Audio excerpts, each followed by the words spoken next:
Hi everyone, Shaked Baltal is here with you. Ladies and gentlemen, yours and mine and everyone else, Carolina Panthers lost yesterday on Thursday Night Football to the Pittsburgh Steelers by the score of 52-21. And ladies and gentlemen, in this video, I like to talk about what I like from the Carolina Panthers, and especially what, in my opinion, they did wrong, and how could they correct the mistakes that they made yesterday. And more importantly, I will try to look into the crystal ball and give you my take on what this game truly means. So let's start with the positive. Positive from last night's game. Number one, the passing game. I thought the Carolina Panthers did a pretty good job in the passing game. Number two, Christian McCaffrey. He had an excellent game, scoring 3 touchdowns. And sure, the last touchdown came when the game was already over, technically 52-14. But you know what? A great player scored a touchdown even when the game is basically over. Christian McCaffrey, in my opinion, is one of the best running back / wide receiver in the NFL today. As far as running back, I would put him in the top 5 category. And I would put Lamar Hunt ahead of him, Alvin Kamara ahead of him, and a couple of other running backs ahead of Christian McCaffrey, but definitely Christian McCaffrey in the top 5 in the NFL today. And he's very underrated, ladies and gentlemen. He might not be the tallest running back in the NFL, but ladies and gentlemen, he's a very powerful, strong running back.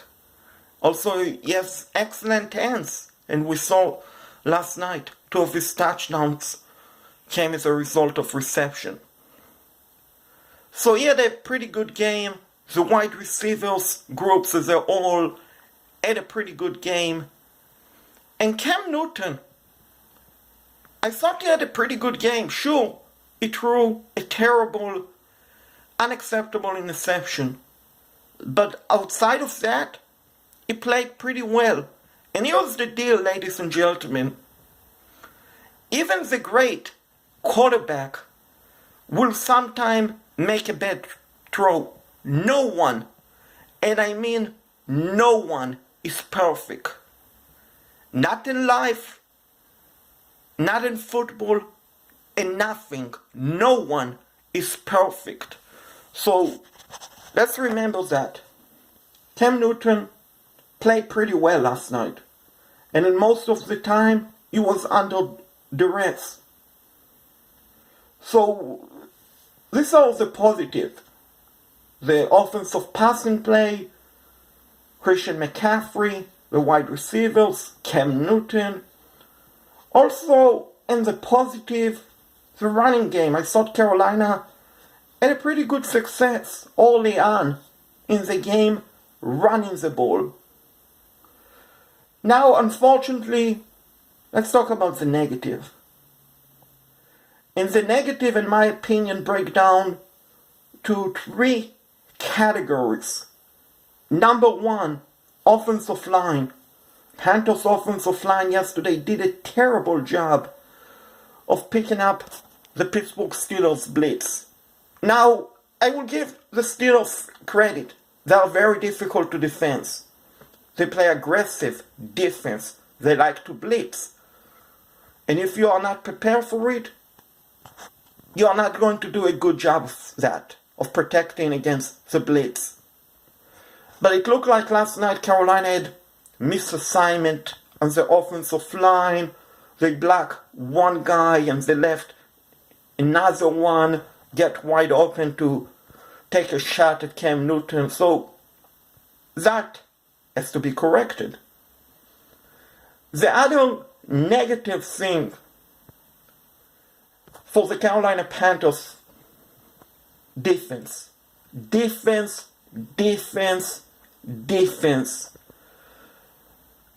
Ladies and gentlemen, you cannot give up 45 points in a game on defense.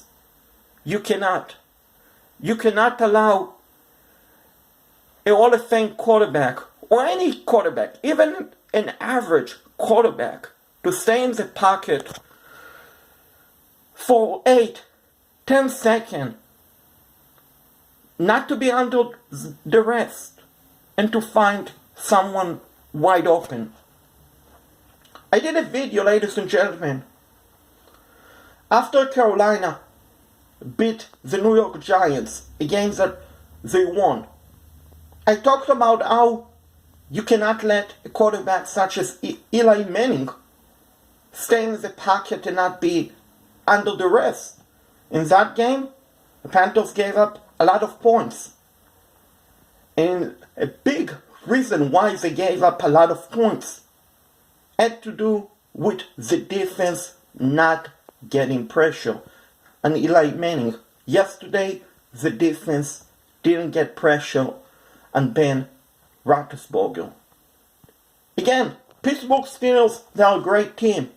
Carolina Panthers had 4 days to prepare for it. 3.5 if you want to be honest. Because the game against the Buccaneers finished on Sunday evening. They practiced on Monday, Tuesday, and Wednesday. Thursday, it was game time, no more practice. So 3 days there to prepare. And the thing is, number one, the defense has to bring much better effort. Regardless of what your name is, you have to bring much better effort. No one is perfect again, and we can tolerate and we can accept losing. But as fans, we always ask of you to give us all you got. And I'm not sure last night that the defense gave us all they had. Again, the Steelers are a great team. Carolina only had 3 days to prepare. But that is not really an excuse. And the third issue, and that breaks down to 2 parts. Number one, lack of disciplines. Carolina Panthers yesterday had too many penalties, too many false starts, legal procedure, and they had a costly holding penalty on the kickoff return after the game was tied up 7-7. Jerome Carter Jr. had a holding on the Curtis Samuel kickoff return. The Panthers would have started at their own 31-yard line. Instead, they started deep in their own territory, and a couple of plays later, Cam Newton threw a pick six. So penalties, that must be stopped and must be corrected immediately, starting next week in Detroit.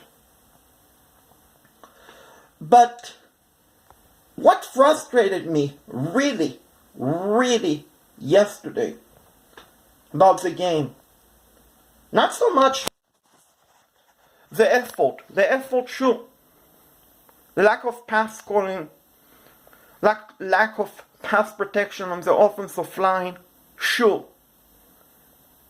But what really bothered me yesterday is the play calling on offense and on defense. And I get it, ladies and gentlemen, players, so you don't get prepared for an opponent which will come up in 2 weeks. They have to focus on one game at a time. That is how thing work in the NFL. But as coaches, you can look at the tapes well in advance of your upcoming opponent. You can see the team strength and the team weakness.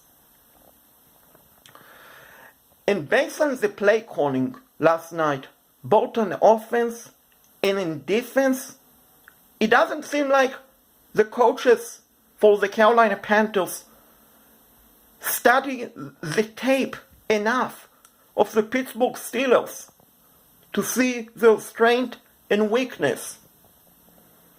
Carolina, on the first drive, had pretty good success of finding Christian McCaffrey on the slot. Cam Newton was under duress on the first touchdown, and he found Christian McCaffrey wide open, and he ran it in for a 25-yard touchdown Panthers. Carolina should have continued trying that play again and again until Pittsburgh would have been able to stop it. And then you try something else. But you don't change what is working unless you need to. And I don't feel like yesterday Carolina had the need to. We all knew coming to the game on defense that the Pittsburgh Steelers have weakness at linebacker, that they like to blitz. When a team likes to blitz, if you throw the ball quick, if you try a screen play, you can be pretty successful on that play and pick up big chunk of yard and maybe a touchdown. Take advantage of the defense strength and make it an advantage for your size. On the defensive end for the Carolina Panthers, we all knew Ben Roethlisberger is a Hall of Fame quarterback. We all knew that the Pittsburgh Steelers have a lot of weapons. Antonio Brown, Juju Smith-Schuster, Jesse James, James Connors, Roosevelt Nix. They have a lot of weapons. Denzel Washington, the wide receiver out of Oklahoma State, not the actor, movie star. So, we know the Steelers have a lot of weapons on offense. And as a result of that, to neutralize them, you cannot play man-to-man coverage and play prevent safe defense. Instead, you have to go after the quarterback. You have to blitz, play aggressive football. If you are going to lay back, if you are going to try to cover the playmakers, guess what? A pretty good quarterback would find someone open. Take, for example, the Pittsburgh Steelers' 3rd-and-3 play, which later resulted in a field goal. It was 3rd-and-3. Steelers quarterback Ben Roethlisberger receives the ball. Luke Kuechly, Thomas Davis, and Shaq Thompson basically all watch Ben Roethlisberger from 10 yards behind, 10 yards ahead, I should say. They didn't try to rush Roethlisberger. They didn't try to go blitz. They basically, if you watch the play, they stood still. So sure, they probably tried to cover the tight end, maybe one of the wide receiver. But the point is, if you're only going to send 3 players or 4 players to blitz the quarterback, the offensive line is going to, The offensive line is easily going to pick up the weak blitz. I mean, the offensive line has 5 players. Center, guard, another guard, and 2 tackles. 5 players. 5 players, ladies and gentlemen, can do a good job against 3 to 4 guys who are going to blitz. But on the other end, if you're going to send 6, 7 defenders, then they won't be able to pick up the blitz. As the quarterback will probably have to make a quick decision. Am I going to run with the ball? Or am I going to throw the ball, risking interception? Or maybe I will just throw the ball out of bounds. But when you stay back, when you play prevent, you are asking for trouble. You are inviting trouble.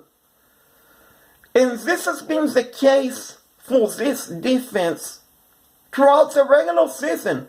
Week 10. Yesterday was week 10. This has been the case, ladies and gentlemen, throughout the regular season so far for the Carolina Panthers. When they play safe, when they play prevent, they get beat. They don't come up with turnovers. They don't come up with sacks. And the other end, when they play aggressive, when they rush the quarterback, then you see them getting sacks, you see them getting turnovers, and you see them getting big stop. And I don't think it's fair to ask someone such as Julius Pepper, who's playing on his last leg in the NFL, 37-year-old player, Hall of Famer, to ask him to take on 2 linemen. I don't think it's fair. And sure, the production has to be picked up by K1 Short and Atari Poe and Vernon Butler. But again, if you want the production to pick up, instead of sending 4 players, how about sending 6 players? You can still defend the wide receiver. You can still defend the quarterback. Number 1, number 2, number 3, target. If you're going to get beat, at least you know you made the quarterback think about what he's going to do. You made his life miserable by potentially putting a big hit on him, making him think twice next time whether he's going to throw the ball or not. But if you're going to play prevent, you are inviting the offense to score on you. And I'm not saying, ladies and gentlemen, every situation you have to blitz. This is not what I'm saying. But what I'm saying is you have to play more aggressive. Every time you have to play more aggressive. It's not good, ladies and gentlemen, when your safety is leading the game in tackles for you on defense. It's really not good. The linebackers, the defensive end, defensive tackles, they should be leading the games and tackles. Not your safety, not even your cornerback. So that is my frustration from the lost. It seems like we know what the solution is on defense, but we don't make the adjustment. You want to win games, which we all want as fans. You want to win the Super Bowl, which we all of us want. Then you have to make the proper adjustment. Because, ladies and gentlemen, here is my thing. If you make the proper adjustment, this defense, they might not be rank in the top 5. But they will be playing so much better than they have so far. And it's all about the adjustment. Part of it is effort, and that, I believe, is 25% of it. Has to do with the effort. But 75% has to do with the play calling. And this is my message about the game yesterday. And I think we can take from it. And we have to remember the following. As much as we wanted to win the game yesterday, and it would have been great to win, the way we should view that game, it would have been a cherry on top of the cake. We beat the Tampa Bay Buccaneers last Sunday. In that game, ladies and gentlemen, the win against the Tampa Bay Buccaneers was more important than the game against the Pittsburgh Steelers. And here's why. That game was a conference game. That game was a divisional game. The game yesterday wasn't a conference or a divisional game. So, would I like to be sitting here and telling you, oh, the Carolina Panthers are 7-2. Congratulations, that was a great game. Of course I would. But you know what? In life, sometimes what appears to be bad is actually turned out to be a blessing in disguise. What happened last night? If the coaching staff makes the proper adjustment, this game yesterday, we would look back at the end of the season, hopefully after winning Super Bowl 53 in Atlanta, and say that was a reminder for us how we can never play again. And we learned from that game. We made the proper adjustment, and we are going to play so much better moving forward. So, as fans, we have every right to be upset, mad, frustrated about what happened last night. Because no good team should give up 45 points on defense. And I truly believe that the Carolina Panthers are a good team. I really do. And I'm not saying that because I'm a die-out Carolina Panthers fan. I'm stating that because I look at the roster. I look at the characters on the roster. The human being on this roster. So, next week, against Detroit and moving forward, let's see what they got. If the Carolina Panthers play like they're capable, they will beat Detroit. They will make the playoff, ladies and gentlemen. I'm writing it down right now. And you can quote me. You can let me know on Twitter at Sports Guy Show if I'm wrong and the Carolina Panthers did not make the playoff. You can get at me on Twitter. And I will stand my ground and admit to you I was wrong. But I don't believe that the Carolina Panthers are not going to make the playoff. As far as Super Bowl go, my thinking is, at the moment, the Carolina Panthers are not a Super Bowl contender, but that is subject to change.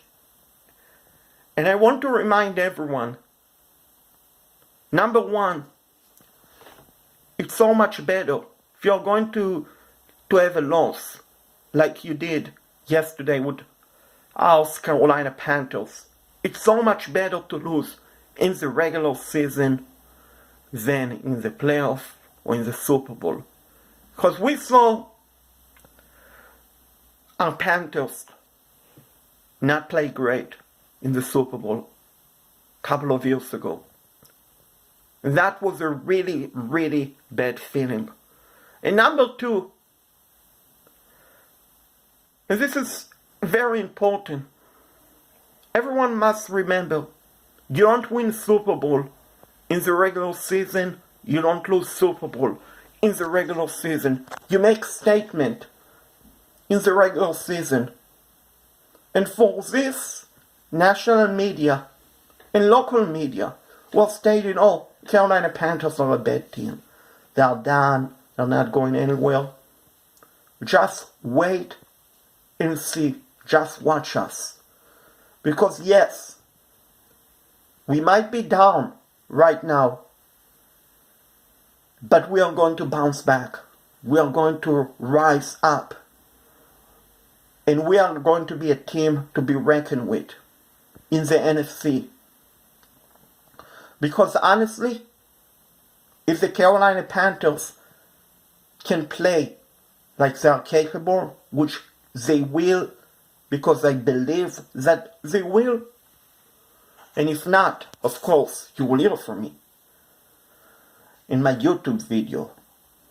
But if they are playing and going to be played like they are capable, no one, and I mean no one in the NFC can beat us.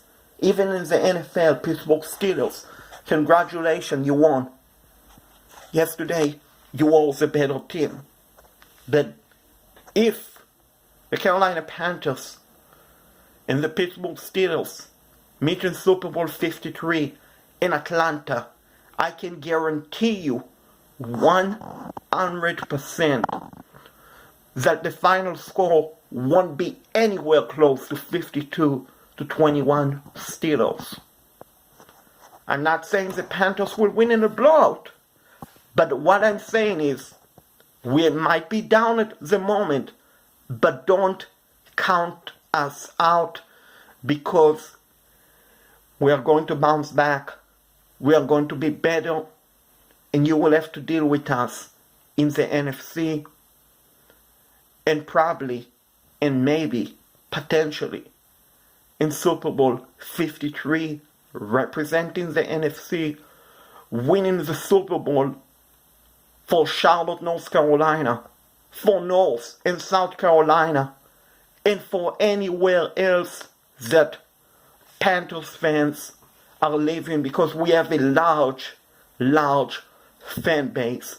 We will always bleed black and blue. We will always keep pounding regardless of the situation. And we will always stand and cheer for our Panthers. So with that, Shaked Bartal is signing off.